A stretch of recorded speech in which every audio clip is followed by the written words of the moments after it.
clipper low fade. Push the head away for low fade. Cut through the ceiling straight up with your wrist stiff. I'm going to cut at tolerance. I'm going to go against the skin here right in front of the ear. I'm going to cut straight up.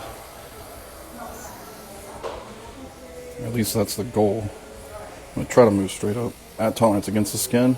But as soon as it will come off the skin, you just let it. At tolerance. Straight up.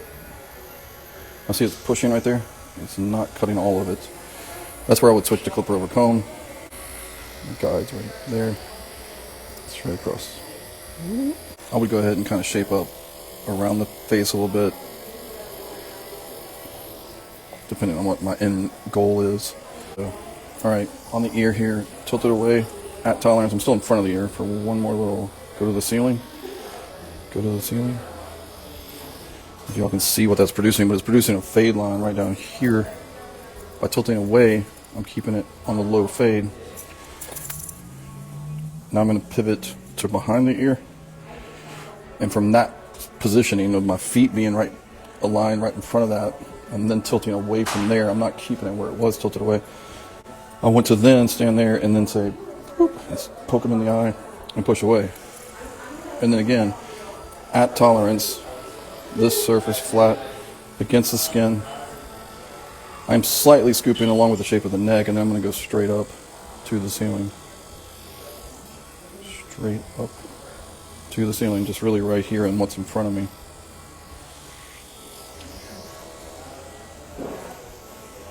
If it doesn't cut, I just let it push through, knowing I'm going to switch over to the over comb technique to cut it.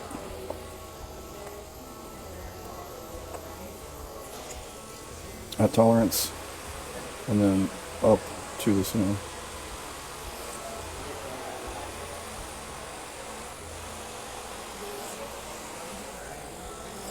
And then here I'm just going to remove a little bit of bulk so that I can see better, so then come around the ear. Beveling is where you're going to, instead of cutting like this towards the ceiling, I'm going to have to come around the ear. And if I keep these clippers down at tolerance and do that, I'm going to kill my fade where it's gradually getting longer. It would cut into the longer part.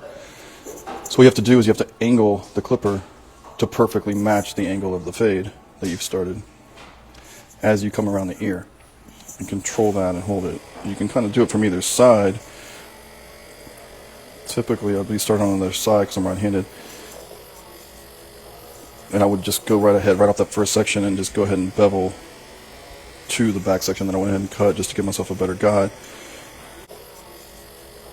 And I would just go right ahead right off that first section and just go ahead and bevel to the back section that I went ahead and cut just to give myself a better guide, knowing that I was kind of cutting backwards here because I started on this side.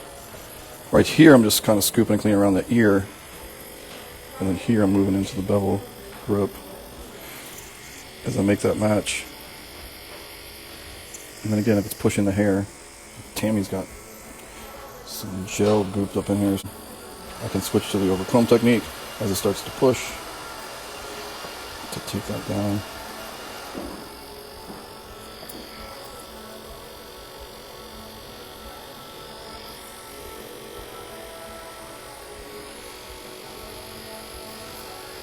And just visually making it match straight up to the ceiling.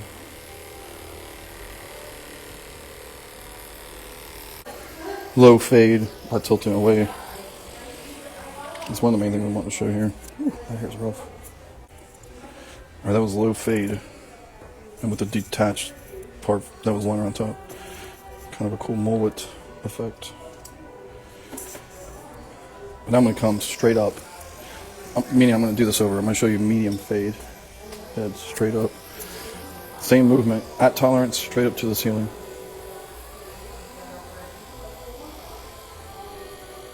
Straight up to the ceiling. Coming behind the ear. Straight up to the ceiling. The hair's pushing. Once it gets too long right there, just let it push. I can come back in and do the clipper over comb. These clippers are made to cut wet hair. You can cut dry hair, but and safely cut wet hair without killing the motor.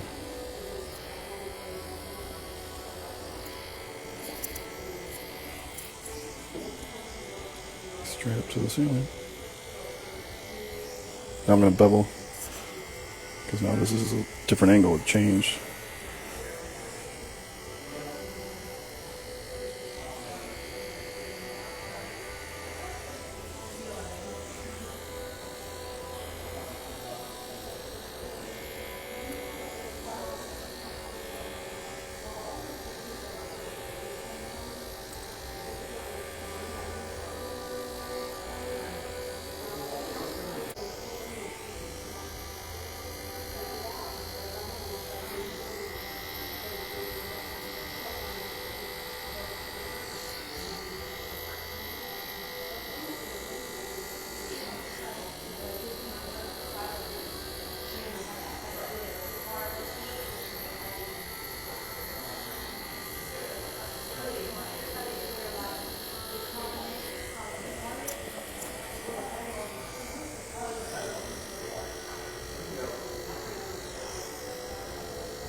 Medium fade.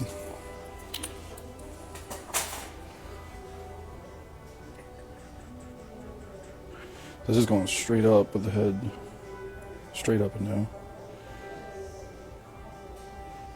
See the natural weight line that gets built. And then if I go tilted towards me, and the more I tilt it, the higher it's going to make it go. The more I tilt it away, the lower it's going to make it drop. So just from head position, you see how much difference you can get. That low fade tilted away was like right here. Now it came up to like here, and now tilted toward me at tolerance. Same movement, straight up. I'm going to come this hair over a little more. At tolerance, stiff wrist, straight up.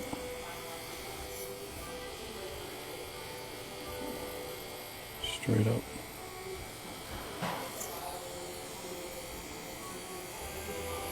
Behind the ear, straight up. There's a natural tendency to kind of want to follow the shape of the head, meaning like keep your clippers down at the shape of the head. I'm going to bevel.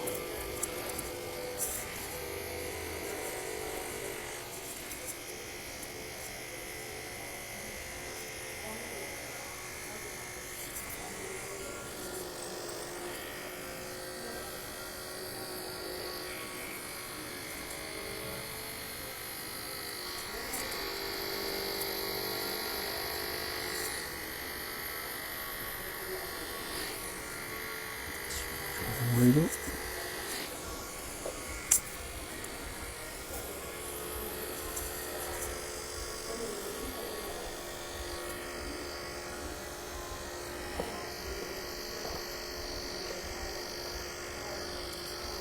I don't do a whole lot of vertical clip over comb, but right here I want to. Just knowing different techniques and using them when you need to is why it's so helpful to know a lot of different techniques. Just the way the hair is falling right there. I feel like visually I can see it better in the vertical instead of the horizontal. Switch back.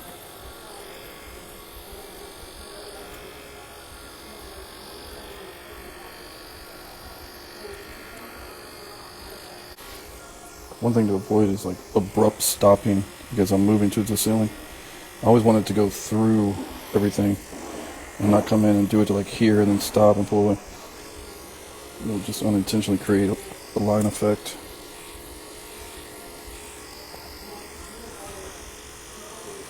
I'm going to step in and angle my clipper in a little and then do the same thing towards the ceiling. Towards the ceiling.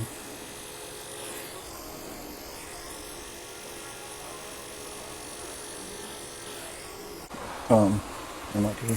High fade, that was tilted towards me. Which then brought that fade up above the parietal, sorry, above it.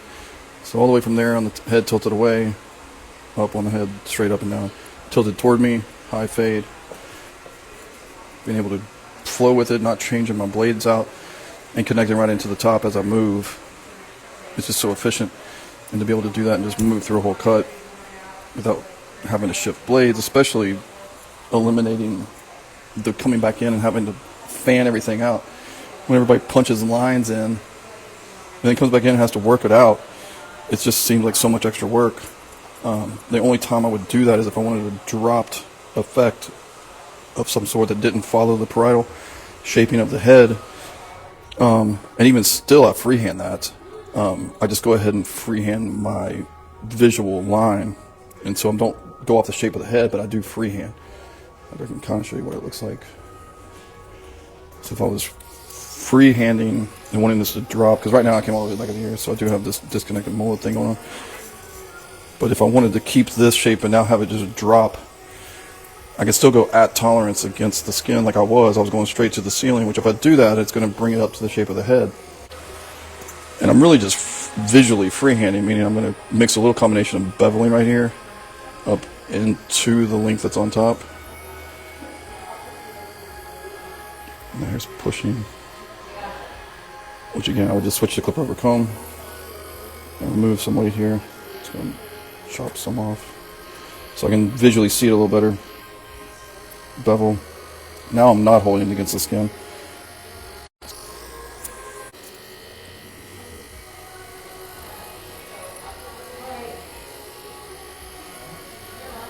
Still real stiff with my wrist.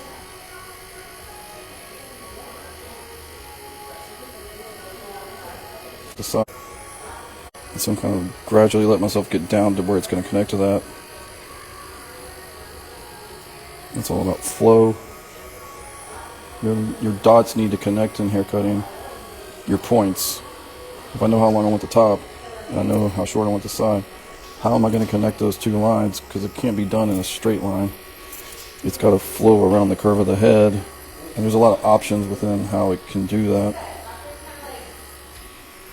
But essentially, working this shape, if I did want a dropped effect, and I'm not just letting the shape of the head control it, I'm now controlling it more. But it's the great thing about freehand cutting too, is that you're in control of the shape you're cutting and creating. When you put a guard on a clipper and just cut to that, and it's cutting to the shape of their head, and if somebody had a divot or a bump, it's going to show up in the exterior line that you're cutting. If you just have a guard against the scalp, you're cutting it, and if there's a bump, it's going to go over the bump, and then it'll show up in your cut. You might blend it out or whatever, but anyway, freehand cutting.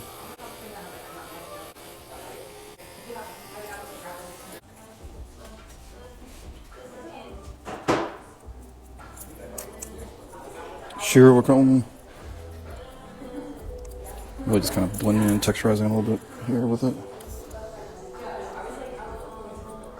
So as I connect the top in and start to cut the top, my main options are to continue my gradual weighted natural weight build that I created on the high fade, meaning that it's moving outward slightly, and I can just connect the line from the top as I pull it over, continuing that line, continuing that flow. Other option is right there at the high fade, right where it's topped to the parietal, to cut a little bit of that corner off and go straight up, not letting it continue to flow out, taking a little more weight off of the weight line. Another option is to go more like a hard diagonal in. Another option is to go straight up and then box across, creating more of a square shape. Another option is to come straight up into a rounded shape. Depending on how long I want the top, I can kind of start to round and stay real short. Because if I buzz this off to this length, it would be rounded into the short length. Or I can kind of let it come up and then around the corner. I mean, I'm not going to create a real square corner. I'm going to cut through it, rounding into the longer length if I wanted it longer on top. Those are the main options I would use for transitioning and blending the sides into the top. And then unless it's disconnected, it's a whole different thing. Just making sure that whatever, because you're always going to have a slight weight line, meaning the transition moment. And does it flow well? Does it move without it looking wrong, essentially? I mean, if it does look wrong, can you identify what it is that looks wrong? Normally if it looks wrong, there's a mistake. Meaning that it jumps, it doesn't flow well. Essentially just showing the different fade options there with the freehand clipper cutting. That's where I kind of dropped it into the back. I think I still have room to blend that a little bit, but pretty good. The bleach lines are causing a little bit of visual effect there. Head position, low, medium, high fade. Hope you enjoyed that little demonstration. Come back next week.